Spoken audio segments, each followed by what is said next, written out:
In the name of the Father, and of the Son, and of the Holy Spirit. Amen. As often happens in the course of the church year, this is Sunday and the festival upon which various keynotes and meanings converge, as indeed has been said. The 22nd of November is a special holiday of ours, which is devoted to the Gnostic saints, even as the 1st of November is devoted to the saints of the Universal Church. And in addition to that, this is the last Sunday before the beginning of Advent, which is the preparatory season for Christmas. So next Sunday will be Advent Sunday already. There are 4 Sundays until Christmas. And so there are a number of keynotes which we could sound at this time, but because of the limitations of time, we will have to concentrate them. First of all, as many of you may remember, especially from some of our discussions in the early part of this month, that the concept of sainthood, of certain people becoming saints, is a time-honored one, not only in Christendom, but in many spiritual traditions in the world, and probably the best parallel being that of the ancient Greeks, who had said that the categories of humans are mortals, heroes, demigods, and gods, and that there is a progression. There is definitely the possibility of passing from the more terrestrial and therefore lower orders of this to the higher.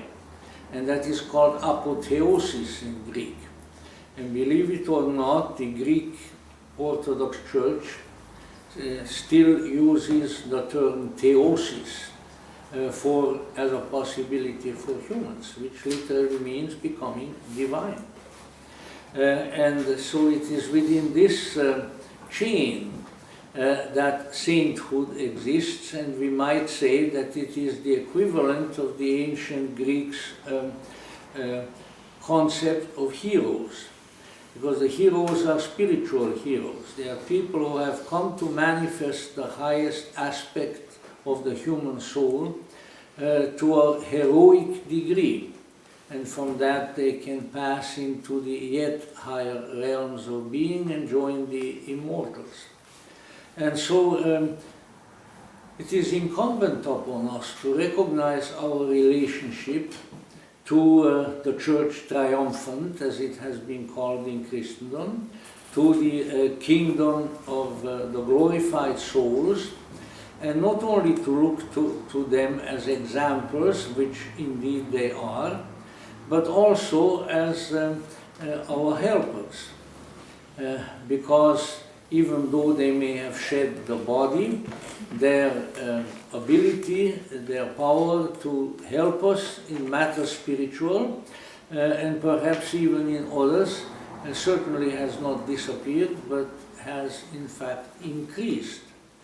And so I think it is really a reality to rejoice over, that we not only have, as we are so thankful among ourselves and in this place, we not only have our human community of those interested in and devoted to the Gnosis, but we also have a wider community, a community that extends like a glorious ladder of the sages, which is one expression in Old French, l'escalier des sages, you know, that reaches from here up to the aeons of the pleroma, and that we are all connected in that fashion, and that we all have really the same objective, to return where we came from, to the bosom of the divine.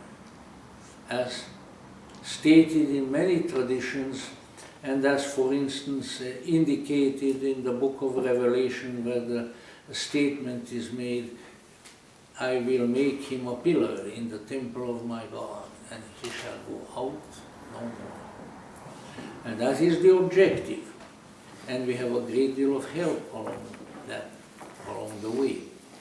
And certainly one very important item of help is a valid and time-honored and effective spiritual practice. We are still suffering in certain respects from one of the historical afflictions of humanity, which was particularly strong in the 19th century and into the 20th, and it is the false conviction that it all can be done in our heads by thinking. You don't have to do anything to be good, to be wise, to be enlightened. You just have to think. It would seem to me that the project hasn't worked very well. Because there has been a lot of thinking, and it would seem that the results were minimal. One very fine gentleman, late Professor Ernest Wood, who was one of my teachers, who spoke here many times in the past, and who had lived in India for 25 years and was, very accomplished in these fields, and was one to say, you have to remember that thinking only leads to more thinking.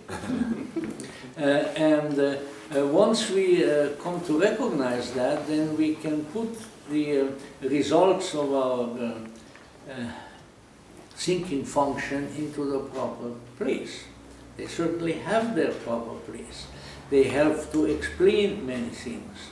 They help to bring a certain type of meaning into our lives.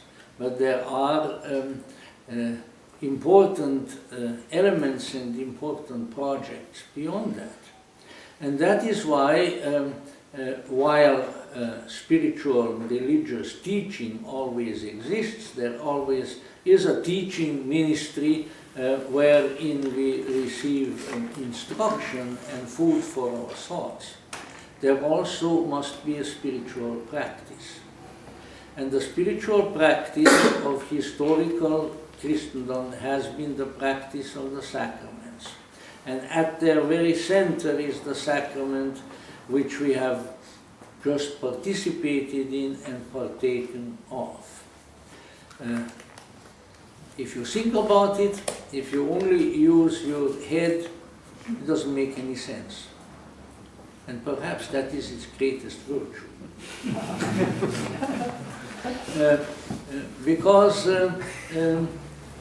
there are actions, there are activities and practices which are designed to lead us beyond that which makes sense here. Beyond the senses, beyond the mind, beyond all earthly things. And to help us with that, there has always been some form of an office whereby these spiritual practices were facilitated in our nature, and this was very often called the priesthood. And so our tradition participates in the priesthood. It has its priests in order to make available to everyone that spiritual practice which nourishes us at a deep level within, and which is, so to say, the way bread, the nourishment for our inner nature in order to move forward to Gnosis and into the kingdom of the divine light beyond it. And that is why we have priests. And that is why it is my dearly nourished hope that we will continue to have priests. Because, as you very well see, and sometimes in a terrifying manner, we live in a period of history which has many strange and often terrifying changes. And one of the changes is, in all likelihood, according to some of those who it would seem have been able to predict such things, because I only follow that. I don't want to be a prophet. You know, the great archetypal figure of American culture, Yogi Berra, had stated at one time that predicting is hard, especially of the future. And therefore, I don't want to do that, you see. But on the other hand, there seems to be a sufficient consensus of great prophetic insight that indicates that we are within the process of great spiritual changes. Now, they are not as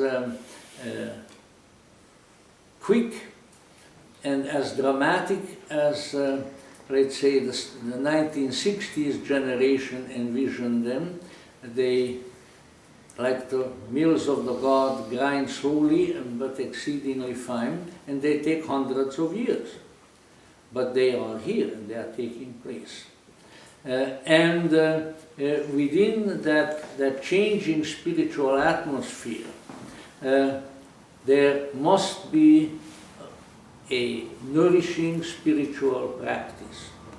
One of the reasons being is that the changes, even though they come slowly, still are of such a nature that the thinking mind will not be able to deal with them. So we will need, humanity will need resources other than the thinking mind, other than the senses, and I dare say also other than technology. And therefore it is of crucial importance that we contribute our share to the continuity of the spiritual practice of the sacraments, so that they will be here even when we individually are no longer here, and will continue to nourish those who are moving into the new aeon and through the new aeon to liberation, the liberation of gnosis and the entry into the Paramount. So that is the reason why we have priests. That is the reason why we have the holy sacraments. And it is, I think, it should be of some import that, according to the available information, everywhere over the last half a century and more, when sort of little Gnostic renaissance has occurred in the world, everywhere where there are people who are Gnostics, they try to have a sacrament. And the majority of the new Gnostics have the seven sacraments and the Holy Eucharist. As we receive some of this information, we can see that. Why is that? Because a real Gnostic recognizes that something must be done, not just thought. And that doing is done by the divine within us, if we approach it properly, and if we offer it the kind of spiritual stimuli and nourishment that it requires. And so it is my prayer and my hope that once I won't be able to fulfill my vocation as I have for so long, because there is a time and term to everything, as Gurdjieff said, that our priests will be here, our sacraments will continue, and that we will be able to offer to those who come to us the bread of the angels, and the lifeblood of creation, which has been bequeathed to us by the fullness itself, through its incarnate messengers who have brought it to us. One of whom, so tradition tells us, said, do this in remembrance of me. And so it is with great joy that I participated in this Eucharist today. It's again with great joy that I felicitate my dear brother, and that I thank you from the bottom of my heart for having been here with us, and so that together we could participate in this sacred and joyous occasion. And as we hope and pray, we can participate in many more. And so may the mystery of that which hangs twixt heaven and earth descend upon us and remain with us always. Amen.